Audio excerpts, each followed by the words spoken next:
ബന്ധങ്ങൾ നിലനിർത്താൻ പറ്റുന്നില്ല. അതിപ്പോ പിരിയുന്നത് ബ്രേക്കപ്പ് റീസൺസ് എന്ന് പറയുന്നത് ഓപ്പോസിറ്റ് ഒരാളുടെ പ്രശ്നം കൊണ്ടായിരിക്കില്ല. ഒരു സ്ത്രീ എപ്പോഴെങ്കിലും ഒരു സ്ത്രീ ഒരു കണ്ണാടിയിൽ നോക്കിയിട്ട് നീ എത്ര സുന്ദരിയാ നിന്നെ കാണാൻ എന്ന് പറയാറുണ്ടോ?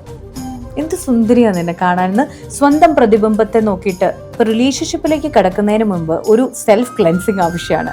അതായത് നമ്മൾ സ്നേഹത്തിന് യോഗ്യമായിട്ടുള്ളൊരു സ്ത്രീ പുരുഷനോ ആണെന്നൊക്കെ നമുക്ക് ചിന്തിക്കാൻ പറ്റണം. നമ്മൾ ഫില്ല് ചെയ്യാനായിട്ടാവരുത് കല്യാണം കഴിക്കുന്നതോ അല്ലെങ്കിൽ ഒരു പാർട്ണർഷിപ്പിലേക്ക് പോകുന്നതും.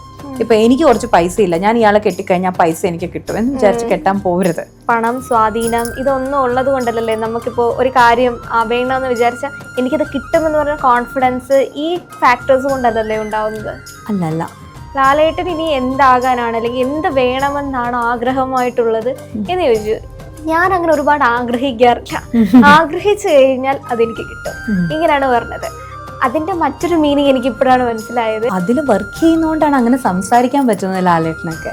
അത് ചുമ്മാ ഒന്നും ഉണ്ടാവില്ല. നമുക്ക് മറ്റുള്ളവരെ കരുതുന്നതിനോടൊപ്പം തന്നെ അല്ലെങ്കിൽ അതിനേക്കാൾ ഒരുപടി മുകളിൽ അവനവനെ കരുതാനും പറ്റണം. ഈ വിലയില്ല എന്ന് എങ്ങനെയാണ് നമ്മൾ പറയുന്നത്? ഞാൻ ആ വൈബ്രേഷനാണ് ക്യാരി ചെയ്തുകൊണ്ട് നടക്കുന്നത്. ബിക്കോസ് എൻ്റെ ഉള്ളിലെ എൻ്റെ ഐഡന്റിറ്റിയുടെ ഭാഗമായിട്ട് ഞാൻ തന്നെ എഴുതി ചേർത്ത് വെച്ചിട്ടുണ്ട് ഞാനൊരു അൺലക്കി ആണെന്നുള്ളത്. നമസ്കാരം ഡോക്ടർ. നമസ്കാരം. ഇനി ഒരുപാട് ആൾക്കാർക്ക് ഉള്ളൊരു സംശയമായിട്ടുള്ളൊരു ചോദ്യമാണ് ഞാൻ ചോദിക്കുന്നത്. റിലേഷൻഷിപ്പ് പലരും പറഞ്ഞു കേട്ടുള്ള കാര്യമാണ്, ബന്ധങ്ങൾ നിലനിർത്താൻ പറ്റുന്നില്ല. അതിപ്പോ പിരിയുന്നത് ബ്രേക്കപ്പ് റീസൺസ് എന്ന് പറയുന്നത് ഓപ്പോസിറ്റ് ഒരാളുടെ പ്രശ്നം കൊണ്ടായിരിക്കില്ല, അല്ലെങ്കിൽ നമ്മൾ തമ്മിലൊരു പ്രശ്നം ഉള്ളത് കൊണ്ടായിരിക്കില്ല. പക്ഷെ ഒരു ലോങ് ടൈം ബന്ധങ്ങൾ നിലനിർത്തി കൊണ്ടുപോകാൻ ചിലർക്ക് പറ്റത്തില്ല.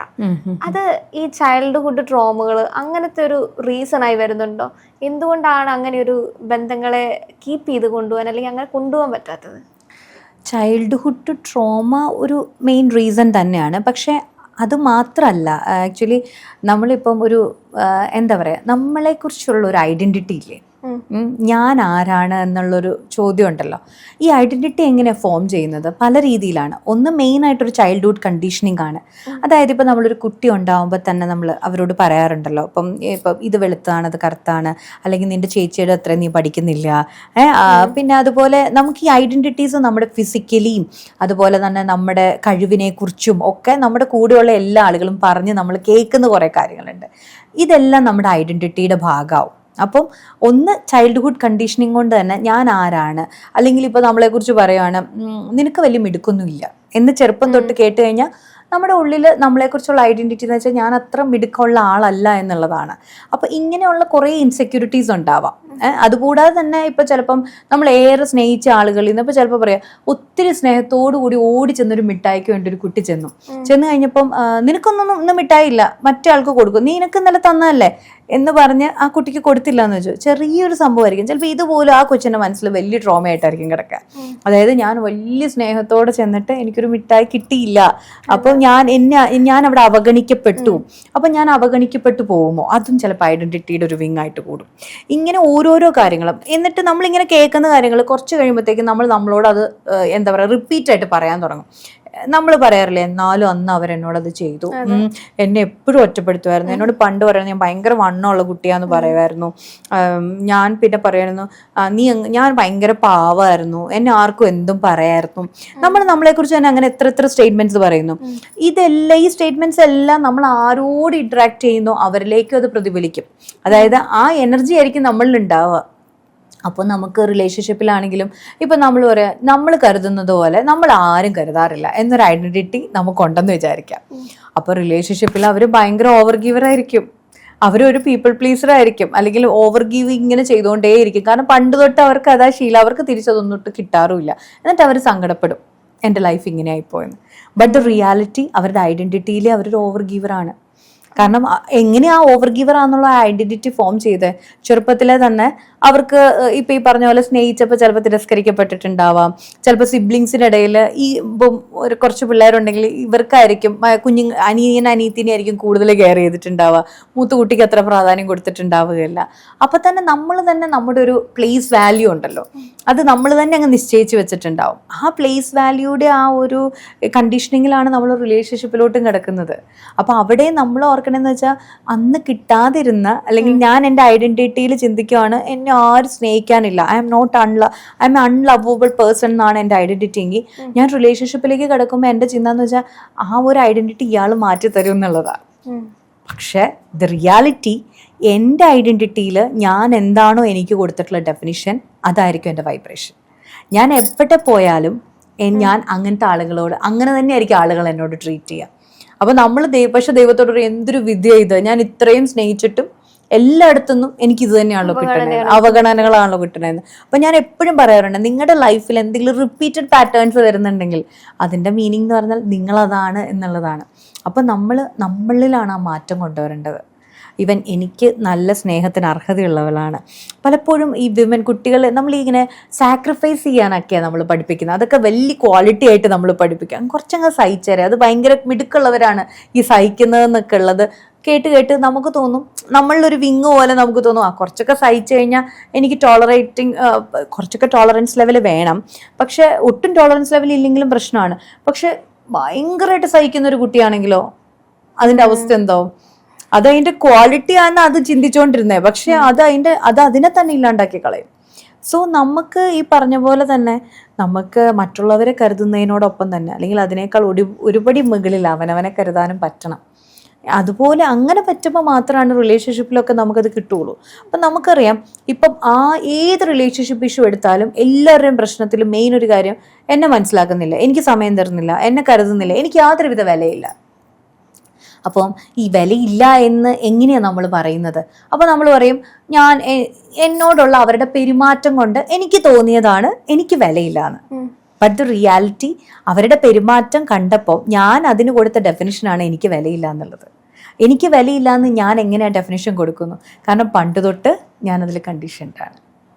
അപ്പോൾ പലപ്പോഴും നമ്മൾ ലൈഫിൽ ആളുകൾ നമ്മളോട് ഇൻട്രാക്ട് ചെയ്യുമ്പം ഇപ്പം നമുക്ക് അവസരങ്ങൾ പെട്ടെന്ന് നമ്മളുടെ കയ്യിൽ നിന്ന് കൈവിട്ട് പോകുന്ന ഒരു രീതി ഉണ്ടെന്ന് വിചാരിക്കുക. നല്ല ഓപ്പർച്യൂണിറ്റി വരും, കിട്ടുന്നില്ല നമുക്ക് കയ്യിലേക്ക്. അപ്പം തന്നെ നമ്മൾ ഓർക്കും നമ്മളൊരു അൺലക്കിയാണ്, നമുക്ക് അവസരങ്ങൾ കിട്ടുന്നില്ല. അപ്പം നമ്മൾ അവിടെയും അപ്പോൾ നമുക്ക് അടുത്തൊരു ഓപ്പർച്യൂണിറ്റി വന്നു, അതിങ്ങനെ വന്നിട്ട് കയ്യിൽ നിന്ന് അങ്ങ് വിട്ടുപോയെന്ന് വിചാരിക്കുക. അപ്പോൾ നമ്മൾ പറയും, കണ്ടോ എൻ്റെ ഒരു അവസ്ഥ, എൻ്റെ ലൈഫിൽ എപ്പോഴും ഇങ്ങനെ തന്നെയാണ് സംഭവിക്കുന്നത്. പക്ഷെ ദ റിയാലിറ്റി, ഞാൻ ആ വൈബ്രേഷനാണ് ക്യാരി ചെയ്തുകൊണ്ട് നടക്കുന്നത്. ബിക്കോസ് എൻ്റെ ഉള്ളിലെ എൻ്റെ ഐഡൻറ്റിറ്റിയുടെ ഭാഗമായിട്ട് ഞാൻ തന്നെ എഴുതി ചേർത്ത് വെച്ചിട്ടുണ്ട് ഞാനൊരു അൺലക്കി ആണെന്നുള്ളത്. പിന്നെ എനിക്ക് ഓപ്പർച്യൂണിറ്റീസ് എൻ്റെ പുറകെ വരുമോ? ലക്ക് ഉണ്ടാവാനും നമ്മൾ തന്നെ തീർച്ചയായിട്ടും അറ്റ്ലീസ്റ്റ് ഐ ഡിസേർവ് ഇറ്റ് എന്ന് പറയാൻ പറ്റണം. എനിക്കതിന് യോഗ്യതയുണ്ടെന്ന് നമ്മളെക്കുറിച്ച് പറയാറുണ്ടോ? അല്ലെങ്കിൽ ഒരു സദസ്സിൽ ചെന്നിട്ട് നിങ്ങൾ ഈ പ്രോഗ്രാം നിങ്ങളിത് ചെയ്യുമോ, ഞാനോ എന്ന് ചുമ്മാ ഒന്ന് ഇപ്പം ഞാൻ പറയട്ടെ, നമുക്ക് എന്ത് വേണമെങ്കിലും നമ്മളിപ്പം നമുക്ക് ഈ ലോകത്തുള്ള എല്ലാം നമ്മുടെ കയ്യിൽ ഉണ്ടെന്ന് വേണമെങ്കിൽ നമുക്ക് വെറുതെ ചിന്തിക്കാൻ പറ്റില്ലേ? പക്ഷെ അങ്ങനെ ചിന്തിക്കാൻ പറഞ്ഞാൽ പോലും നമ്മുടെ മനസ്സ് നമ്മളോട് ചോദിക്കില്ല, എനിക്കത് കിട്ടുമോ, ഞാനിങ്ങനെ ആ ലെവലിലോട്ട് എത്താനാ എന്ന് നമ്മളെക്കുറിച്ച് പറയുന്നില്ലേ? That is your identity. നമ്മൾ ആ ഐഡന്റിറ്റി തന്നെ ജീവിക്കുന്നത്.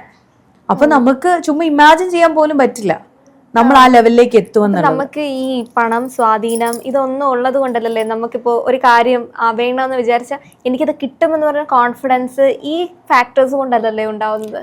അല്ലല്ല, നമുക്കിപ്പം പണവും ഇതൊക്കെ സ്വാധീനം ഒക്കെ എന്ന് പറഞ്ഞാൽ പണം ചിലപ്പോൾ ഉണ്ടാവാതിരിക്കാം. ഇപ്പം ഞാൻ പറയട്ടെ, ഇപ്പം നമുക്ക് എക്സ്റ്റേണൽ ഫാക്ടേഴ്സ് ആണ് എൻ്റെ ഐഡന്റിറ്റീനെ അതുള്ളത് കൊണ്ടാണ് ഞാൻ വെച്ച നാളെ അത് എന്നിൽ നിന്ന് നഷ്ടപ്പെട്ട് കഴിഞ്ഞാൽ പിന്നെ ഞാനാരാ? പണമാണെങ്കിലും അധികാരമാണെങ്കിലും. ഇപ്പം ഞാൻ പറയട്ടെ, ഇപ്പം നമുക്കറിയാം ഇലക്ഷൻ വരാൻ പോവാണ്. അപ്പോൾ ഇത്രയും നാൾ മന്ത്രിമാരായിരുന്നവരായിരിക്കില്ല അടുത്ത പ്രാവശ്യം മന്ത്രി. അപ്പം ഇത്രയും നാൾ മന്ത്രി ആയിരുന്നപ്പോൾ അവർക്ക് കൊടുത്ത റെസ്പെക്റ്റും കാര്യങ്ങളും ആണോ പൊതുജനം ഇനി അവർക്ക് കൊടുക്കുന്നത്? അല്ല, നമ്മൾ ആ ചെയറിലിരിക്കുമ്പോൾ മാത്രമേ ഉള്ളൂ. അപ്പോൾ ആ ചെയറും ആണ് എൻ്റെ ഐഡന്റിറ്റി എന്ന് ചിന്തിച്ചിരിക്കുന്ന ഒരാളെ സംബന്ധിച്ച് ചെയറിൽ നിന്ന് ഇറങ്ങുമ്പോൾ വലിയ ബുദ്ധിമുട്ടായിരിക്കും. ഞാനിത് ചോദിക്കാൻ കാരണം, ഒരു ഇന്റർവ്യൂ സെക്ഷൻ ആണെന്ന് തോന്നുന്നു, ഒരു മോഹൻലാലുമായിട്ട് ബന്ധപ്പെട്ട് നമുക്ക് ഒരു പ്രേക്ഷകർ ചോദിച്ചൊരു ചോദ്യമാണ്, ലാലേട്ടൻ ഇനി എന്താകാനാണ് അല്ലെങ്കിൽ എന്ത് വേണമെന്നാണ് ആഗ്രഹമായിട്ടുള്ളത് എന്ന് ചോദിച്ചു. എന്തെങ്കിലും ഒരുപാട് കാര്യങ്ങൾ നിങ്ങളുടെ അടുത്തേക്ക് വന്നിട്ടുണ്ട്, ഇനി എന്തെങ്കിലും വേണമെന്ന് ആഗ്രഹമുണ്ടോ? അപ്പോൾ അദ്ദേഹത്തിന്റെ റിപ്ലൈ എന്ന് പറഞ്ഞാല്, ഞാൻ അങ്ങനെ ഒരുപാട് ആഗ്രഹിക്കാറില്ല, ആഗ്രഹിച്ചു കഴിഞ്ഞാൽ അതെനിക്ക് കിട്ടും, ഇങ്ങനെയാണ് പറഞ്ഞത്. അതിന്റെ മറ്റൊരു മീനിങ് എനിക്ക് ഇപ്പോഴാണ് മനസ്സിലായത്. കാരണം ഞാനത് ഡിസേർവ്ഡ് ആണെന്നല്ല ഉത്തമ ബോധ്യം നമ്മൾ ഉണ്ടാക്കുന്നത് കൊണ്ടായിരിക്കും അതൊക്കെ നമ്മളിലേക്ക് വരുന്നത്. ഉറപ്പായിട്ടും അതിൽ വർക്ക് ചെയ്യുന്നതുകൊണ്ടാണ് അങ്ങനെ സംസാരിക്കാൻ പറ്റുന്നത് ലാലേട്ടനൊക്കെ. അത് ചുമ്മാ ഒന്നും ഉണ്ടാവില്ല. It's need some mental workout. നമുക്ക് നാളെ തൊട്ട് ഞാൻ അതല്ലേ ഈ നമ്മൾ പറയുന്നത് പോസിറ്റീവായിട്ടുള്ള അഫർമേഷൻ പറയാം. ചുമ്മാ അങ്ങനെ അഫർമേഷൻ പറഞ്ഞുകൊണ്ടിരുന്നതുകൊണ്ട് നമുക്കത് എഫക്റ്റ് ഉണ്ടാവില്ല. ആ അഫർമേഷൻ പറയുമ്പോൾ എൻ്റെ സബ് കോൺഷ്യസ് മൈൻഡ് അത് അംഗീകരിച്ചാൽ മാത്രമാണ് അത് എനിക്ക് എഫക്റ്റ് ആവുള്ളൂ. ബട്ട് അത് അംഗീകരിക്കാൻ വേണ്ടിയിട്ടാണ് നമ്മൾ ഇനിഷ്യലി റിപ്പീറ്റ് ആയിട്ട് അങ്ങനെ ഒന്ന് ചാൻഡ് ചെയ്ത് തുടങ്ങാനെങ്കിലും പറയുന്നത്. പോസിറ്റീവായിട്ട് ഞാനൊരു കോൺഫിഡൻ്റ് ആയിട്ടുള്ള വ്യക്തിയാണ്, ഞാനൊരു സ്മാർട്ട് പേഴ്സൺ ആണ്, അല്ലെങ്കിൽ I can do my best, അല്ലെങ്കിൽ I can do it alone, അല്ലെങ്കിൽ നമ്മൾ ദൈവികമായിട്ടുള്ള ശക്തി എനിക്ക് എപ്പോഴും കൂടെയുണ്ട്. ഇങ്ങനെ നമ്മൾ നല്ല കാര്യങ്ങൾ നമുക്ക് നമ്മളെക്കുറിച്ച് പറയാമല്ലോ. പക്ഷെ നമ്മളെന്തോ അങ്ങനെ നമ്മൾ ഇപ്പൊ റിപ്പീറ്റ് ആയിട്ട് പറയും. ഇപ്പൊ നമ്മൾ അത് അനുഭവിക്കുന്നില്ലെങ്കിൽ പോലും നമ്മളത് പറഞ്ഞുകൊണ്ടിരിക്കുമ്പോൾ കുറേ നാൾ റിപ്പീറ്റ് ആയിട്ട് നമ്മളത് റിപ്പീറ്റ് ചെയ്ത് കഴിയുമ്പോഴത്തേക്ക് അത് നമ്മുടെ സബ് കോൺഷ്യസ് മൈൻഡ് കുറച്ചൊക്കെ ഒന്ന് കേൾക്കാൻ തുടങ്ങും. അപ്പോൾ നമ്മുടെ പെരുമാറ്റത്തിലും രീതികളിലും ഒക്കെ മാറ്റം വരാൻ തുടങ്ങും. അപ്പോൾ അതുകൊണ്ടാണ് ഈ അഫർമേഷൻ പറയുന്നത്. പക്ഷെ മനസ്സിൽ ഇതൊന്നും ഓർക്കാതെ നമ്മൾ വെറുതെ നോക്കിക്കൊണ്ട് പറഞ്ഞിട്ട് ഒരു കാര്യമില്ല.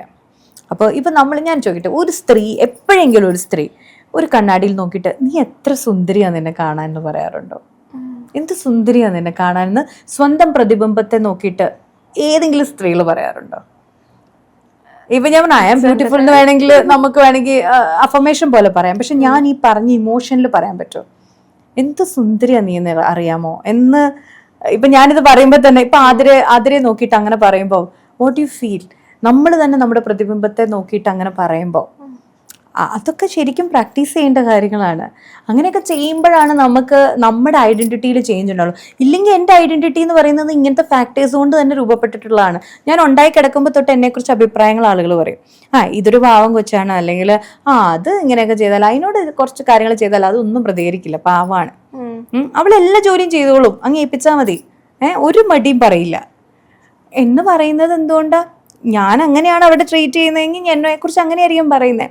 അപ്പം നമുക്കൊരു നല്ല അപ്പോൾ ഈ റിലേഷൻഷിപ്പിൽ ഇതെല്ലാം ഫാക്ടേഴ്സാണ്. അപ്പോൾ അതുകൊണ്ട് തന്നെ ഞാനിപ്പം എൻ്റെ റിസർച്ചൊക്കെ ഇപ്പം എൻ്റെ അടുത്തൊരു ക്ലയൻറ്റ് ഒരു ഇഷ്യൂ ആയിട്ട് വന്നാൽ ഞാൻ പറയുന്നതെന്ന് വെച്ച് കഴിഞ്ഞാൽ, ഓക്കെ, മറ്റുള്ള ഇവരാണ് എന്നെ ഇങ്ങനെ ആക്കിയത്, അവരാണ് എന്നെ ഇങ്ങനെ ആക്കിയത്, ഇവരെന്നോട് ഇങ്ങനെ പെരുമാറുമ്പോൾ ഞാൻ ആ സാഹചര്യത്തിൽ എങ്ങനെ ജീവിക്കും എന്നൊക്കെ പറയുമ്പം ഞാൻ അവരോട് ചോദിക്കുന്ന ആദ്യ ചോദ്യം, നിങ്ങൾക്ക് നിങ്ങളുടെ ജീവിതത്തിൻ്റെ ഉത്തരവാദിത്തം ഏറ്റെടുക്കാൻ പറ്റുമോ എന്നുള്ളതാണ്. അത് തന്നെ വലിയൊരു ചോദ്യമാണ്. നമുക്ക് നമ്മുടെ ജീവിതത്തിന് ഉത്തരവാദിത്തം ഏറ്റെടുക്കാന്ന് വെച്ചാൽ നമ്മുടെ ജീവിതത്തിൽ വരുന്ന നല്ലതും ചീത്തയുമായിട്ടുള്ള എല്ലാത്തിനും ഉത്തരവാദി നമ്മളായിരിക്കണം. എന്നാൽ മാത്രമാണല്ലോ ഇപ്പൊ ഒരാൾ എന്നോടൊരു മോശം കാര്യം പറഞ്ഞു, അത് എന്നെ അഫക്റ്റ് ചെയ്യണോ വേണ്ടയോ എന്നുള്ളത് എനിക്കത് തീരുമാനിക്കാൻ പറ്റണമല്ലോ. അപ്പോൾ ഇങ്ങനത്തെ കുറേ കാര്യങ്ങൾ ഉണ്ട്. അപ്പോൾ റിലേഷൻഷിപ്പിലേക്ക് കിടക്കുന്നതിന് മുമ്പ് ഒരു സെൽഫ് ക്ലെൻസിങ് ആവശ്യമാണ്. അതായത് നമ്മൾ സ്നേഹത്തിന് യോഗ്യമായിട്ടുള്ളൊരു സ്ത്രീയും പുരുഷനുമാണെന്നൊക്കെ നമുക്ക് ചിന്തിക്കാൻ പറ്റണം. അതുപോലെ തന്നെ നമുക്ക് അങ്ങനെ ആണെങ്കിൽ തന്നെ നമ്മൾ ഫില്ല് ചെയ്യാനായിട്ടാവരുത് കല്യാണം കഴിക്കുന്നതോ അല്ലെങ്കിൽ ഒരു പാർട്ണർഷിപ്പിലേക്ക് പോകുന്നതും. ഇപ്പം എനിക്ക് കുറച്ച് പൈസ ഇല്ല, ഞാൻ ഇയാളെ കെട്ടിക്കഴിഞ്ഞാൽ പൈസ എനിക്ക് കിട്ടും എന്ന് വിചാരിച്ച് കെട്ടാൻ പോകരുത്. അല്ലെങ്കിൽ എനിക്ക് വലിയ പൊസിഷൻ ഇല്ല, ഞാൻ ഇയാളുടെ ഭാര്യ ആയിക്കഴിഞ്ഞാൽ ഇതെൻ്റെ ഭർത്താവായി കഴിഞ്ഞാൽ അത് കിട്ടുമെന്ന് വിചാരിച്ച് ആരും പാർട്ണർഷിപ്പിൽ പോകരുത്. അപ്പോഴാണ് അത് കിട്ടാതെ വരുമ്പോൾ നമുക്ക് ബുദ്ധിമുട്ടുണ്ടാവുക. അപ്പം അതുകൊണ്ട് ഇതെല്ലാം ഫാക്ടേഴ്സാണ്. സോ ഇന്ന് ഇത് കേട്ടോണ്ടിരിക്കുന്ന ആളുകൾ അവരോടൊരു ചോദ്യം ചോദിക്കട്ടെ, എനിക്ക് എന്താ എന്നെക്കുറിച്ച് അഭിപ്രായം എന്ന്. Okay doctor, thank you.